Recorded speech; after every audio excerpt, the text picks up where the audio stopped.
Shalom, kembali lagi bersama kami di grup Wong LA, ada di LA untuk jadi berkat yang luar biasa.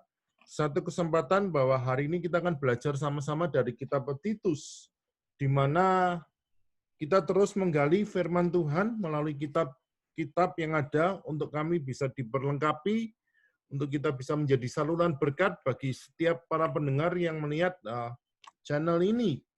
Nah, melalui kitab ini kita belajar tentang bagaimana Paulus memberikan satu ajaran yang benar dan kebajikan dalam tema yang luar biasa ini untuk kita bisa memperoleh apa sih yang terjadi dalam kitab Titus untuk bisa kita terapkan dalam kehidupan kita, untuk supaya kita tahu apa yang sedang dilakukan dalam kitab ini dan boleh mengimpartasikan setiap hal yang terjadi dalam kehidupan kita. Nah, bersama kita ada Pastor Jundi Alo yang akan memimpin pertemuan kita pada malam hari ini untuk kita bisa tahu apa yang akan terjadi, apa yang akan diperoleh dalam kitab ini.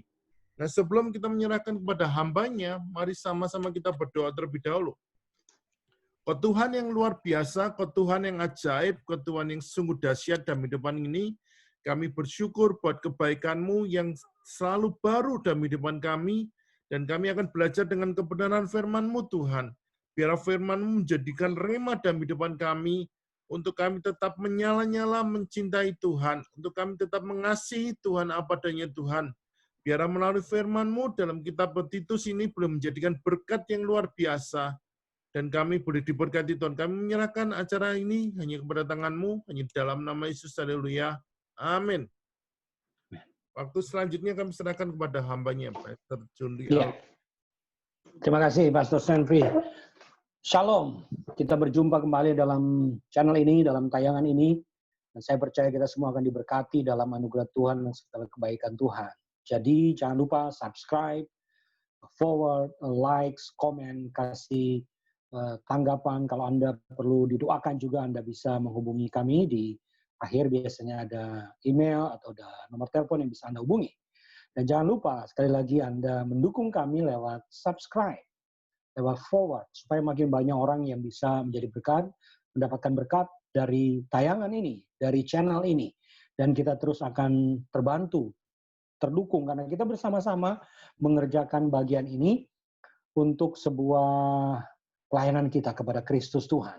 Kita membagikan pengetahuan ini pada orang lain, sehingga mereka juga memiliki pemahaman yang sama dengan kita ketika membahas kitab-kitab seperti yang kita sudah lakukan selama ini. Dan pada saat ini, pada sesi ini, kita akan belajar salah satu surat pengembalaan Rasul Paulus kepada seorang anak muda yang bernama Titus.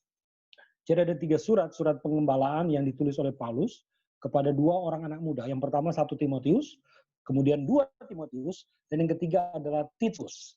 Nah, Titus adalah seorang pemimpin muda yang ditugaskan oleh Paulus melayani di sebuah pulau yang namanya Pulau Kreta. Nah, Titus juga adalah orang yang masih muda.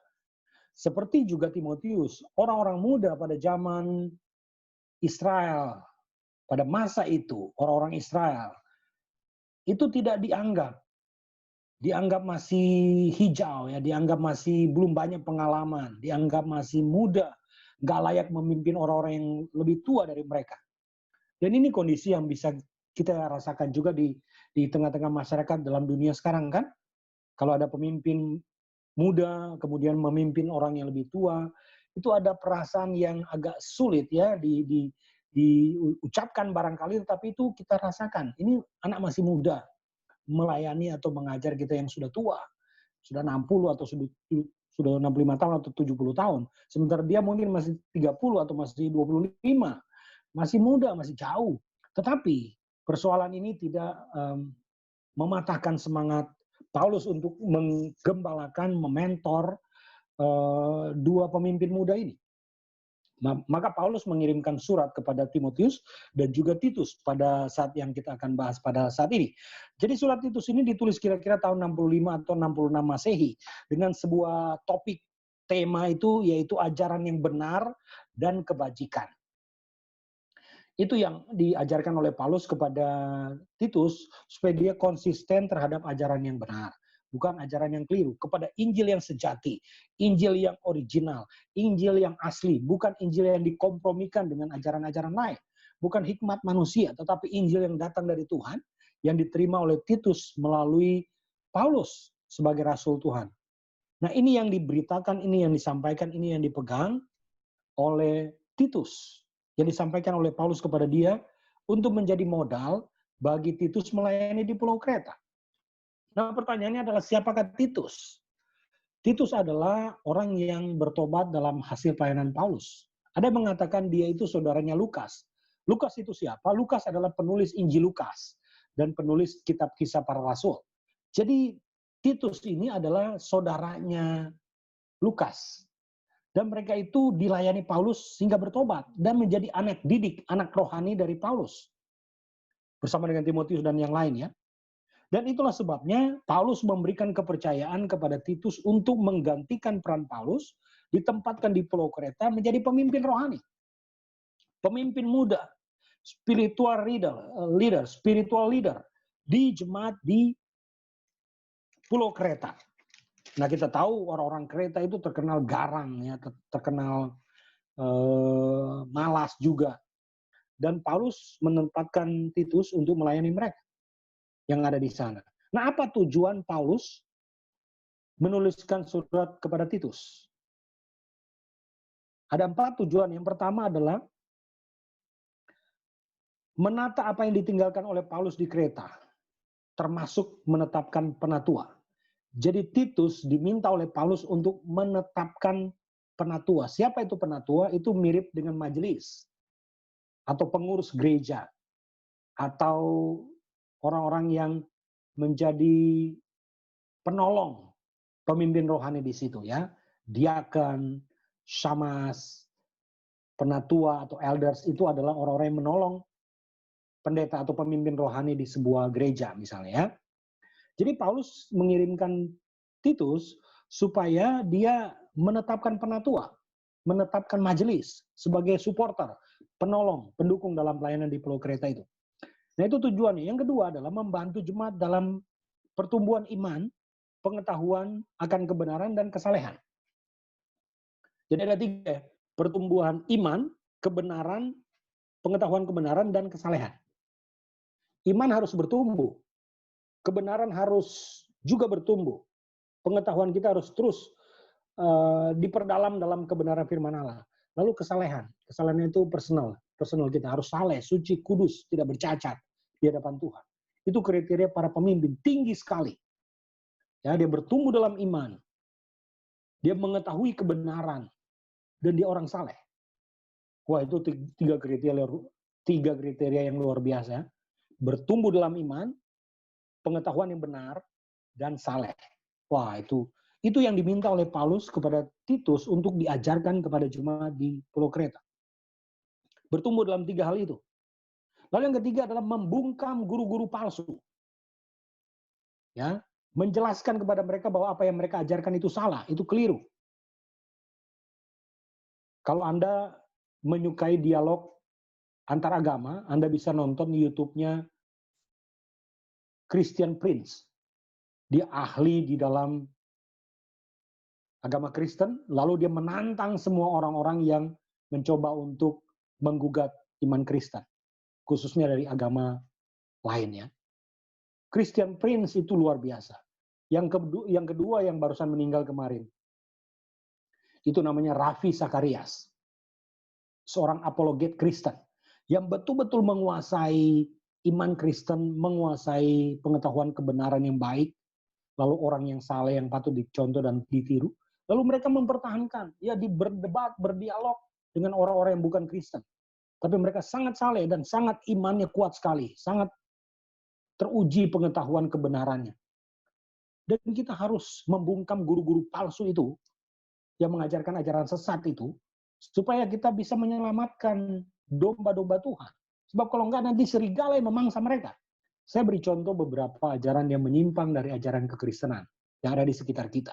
1, saksi Yehova misalnya.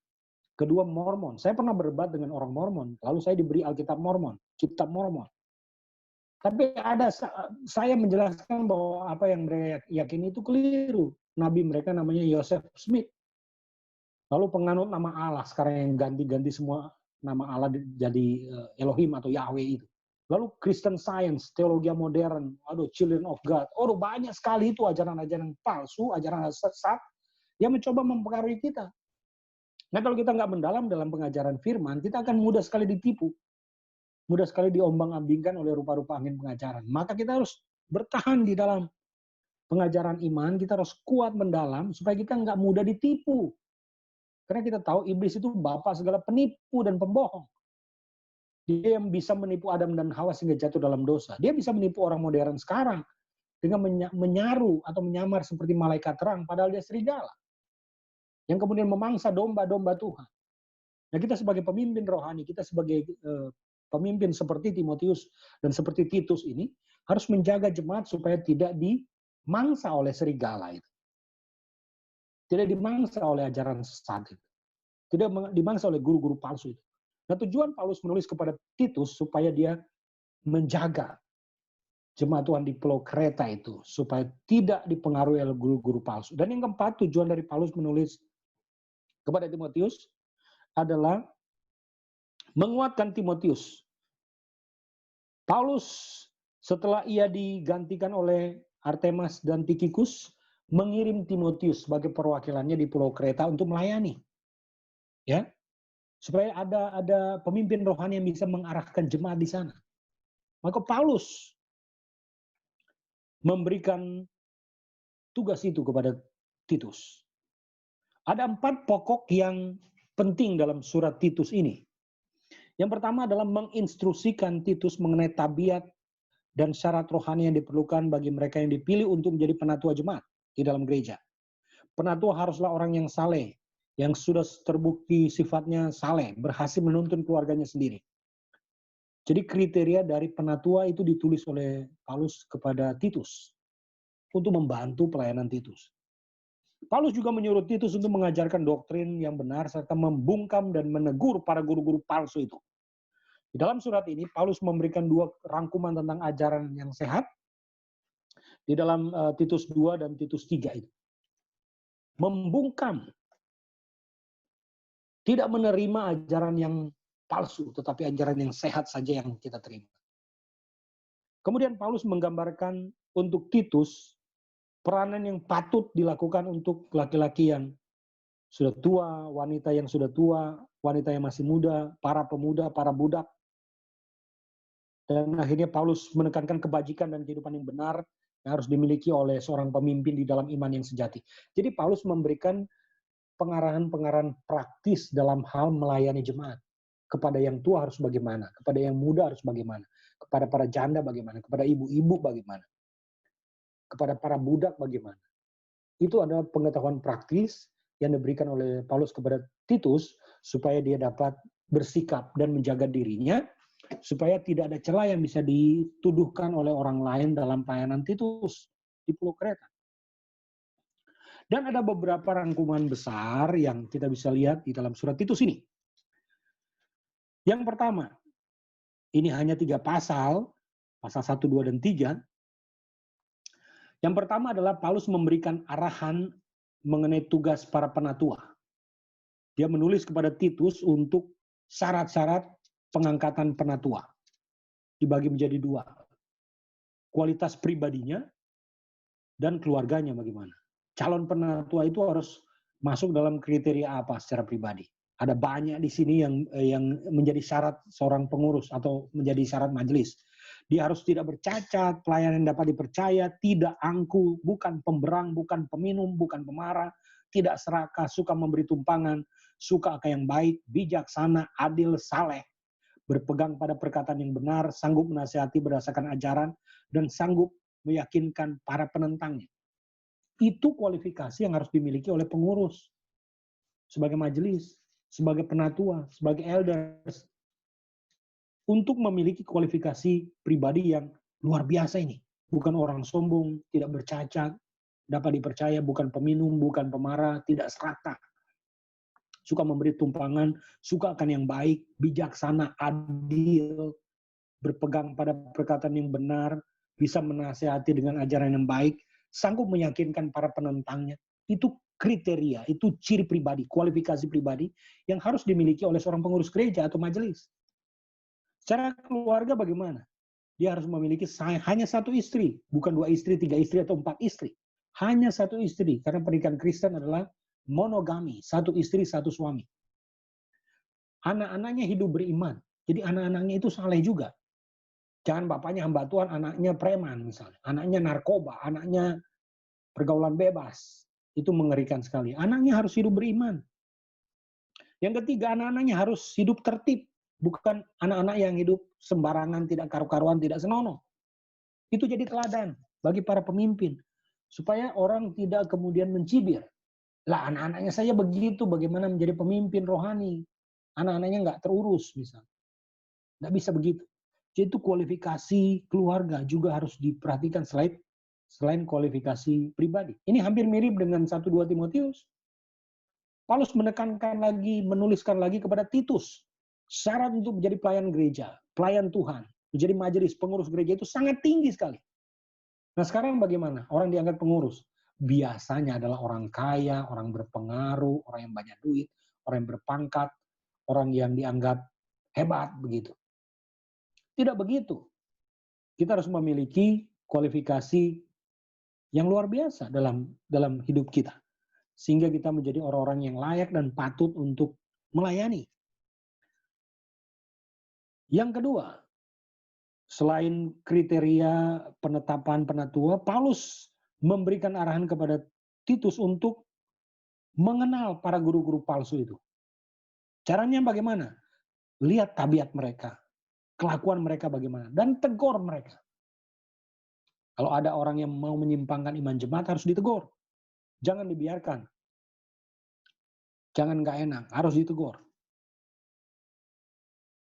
Kemudian pengarahan mengenai aneka kelompok dalam gereja. Itu adalah tanggung jawab dari Titus, mengarahkan bagaimana melayani para orang tua, anak-anak muda, bagaimana bisa bertanggung jawab kepada orang-orang janda, para budak, dan yang lainnya. Itu perlu diatur dengan baik. Kemudian nasihat tentang kebajikan.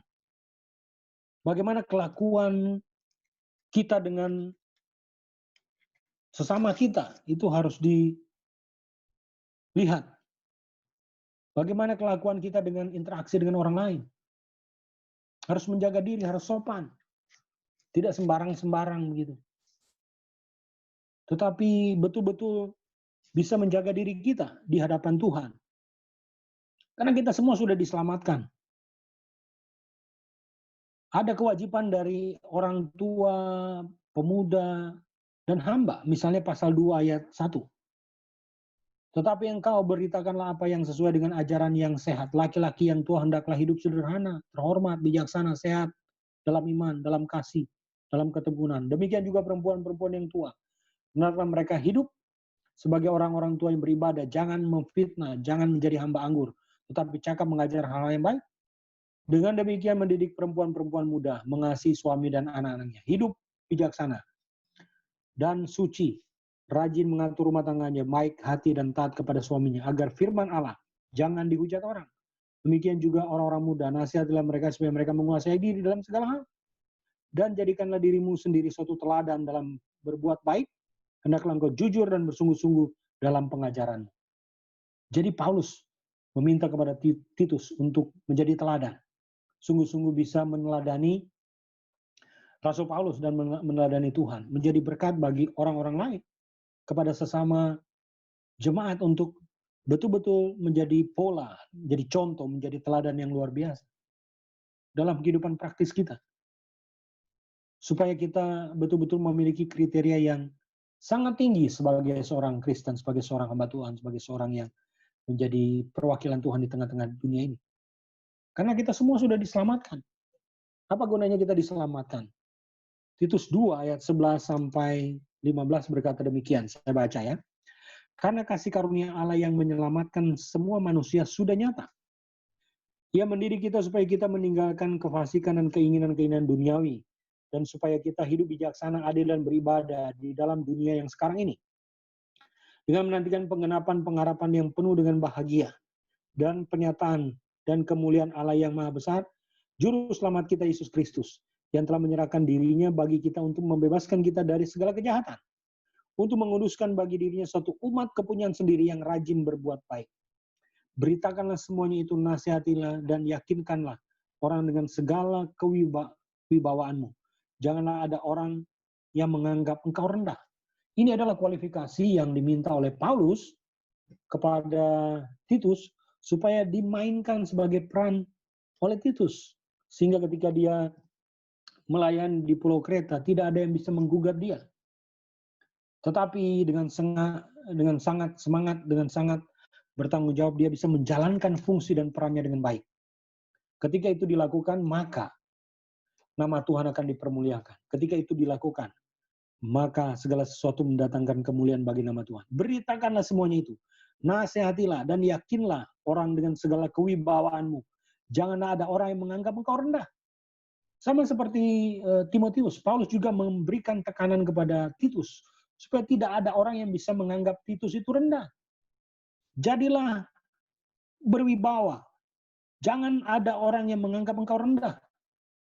Itu Titus 2 ayat yang ke-15. Beritakanlah semuanya itu, nasihatilah, yakinkan orang dengan segala kewibawaanmu. Jangan ada orang yang kemudian meremehkan engkau. Itu nasihat yang sangat luar biasa. Lakukan semua perbuatan yang baik demi dan untuk hormat dan kemuliaan bagi nama Tuhan. Kalau itu terjadi, maka Allah akan dipermuliakan dalam hidup kita. Karena itulah panggilan hidup kita. Ketika kita diselamatkan, kita menjadi berkat bagi orang lain. Kita membimbing orang lain untuk menjadi dekat dengan Kristus. Bukan menjadi batu sandungan. Tidak menjadi sahwa sangka bagi orang lain karena perbuatan dan kelakuan kita. Tetapi kita betul-betul bisa menjaga diri kita. Ayat pasal yang ketiga, ini juga menarik. Ini nasihat-nasihat praktis yang Paulus sampaikan kepada Titus supaya dia lakukan ini sebagai sebuah praktek pelayanan. Ingatkanlah, pasal 3 ayat 1, ingatkanlah mereka supaya mereka tunduk pada pemerintah dan orang-orang yang berkuasa, taat dan siap untuk melakukan setiap pekerjaan yang baik. Jangan memfitnah, jangan bertengkar. Hendaklah mereka selalu ramah dan bersikap lemah lembut terhadap semua orang. Dan karena dahulu juga, kita juga hidup dalam kejahilan, tidak taat, sesat, menjadi hamba berbagai nafsu dan keinginan.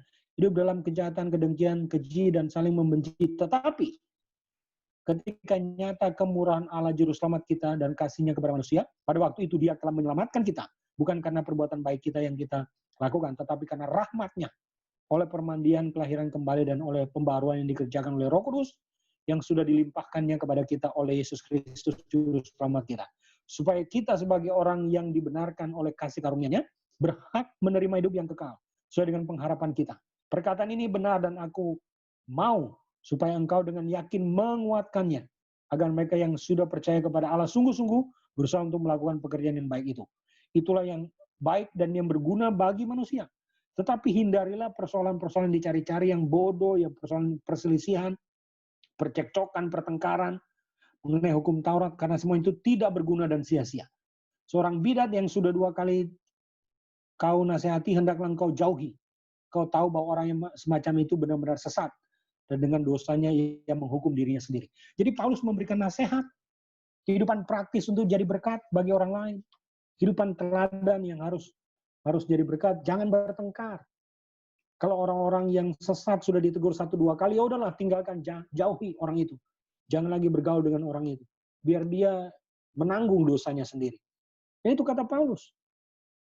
Ini nasihat Paulus yang luar biasa kepada Titus, supaya dia betul-betul memimpin jemaat di Pulau Kreta itu dengan wibawa dan otoritas rohani. Pada zaman sekarang juga sama.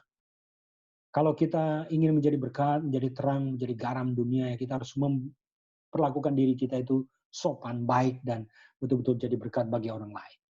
Betul-betul kehadiran kita itu membawa damai dan sejahtera Tuhan atas kehidupan orang lain. Sehingga nama Tuhan dipermuliakan dalam hidup kita, sekarang ini, dan bahkan sampai selama-lamanya. Tuhan memberkati kita. Shalom. Terima kasih buat Pastor Jundri yang memberikan sesuatu yang luar biasa dalam kehidupan kita tentang Alkitab Titus, di mana kita boleh belajar banyak dari kitab ini. untuk kita bisa terapkan dalam setiap langkah kehidupan kita untuk melihat hal yang luar biasa Tuhan kerjakan dalam kehidupan ini. Kami bersyukur buat waktu yang ada ini, Pak, untuk kita bisa menjadi berkat bagi sekeliling kehidupan kita, bagi orang lain. Jangan lupa subscribe, comment, sama like Wong LA Channel, di mana kita bisa menjadi sesuatu lebih bertumbuh lagi jika kami akan memperoleh banyak bantuan dari Bapak Ibu semuanya. Jadi jangan lupa terus bantu kami dalam doa untuk kami bisa membahas kitab per kitab dalam kehidupan kita, sehingga kita bisa menyelesaikan seluruh bagian dalam Alkitab yang ada untuk kita bisa lakukan dalam kehidupan kita.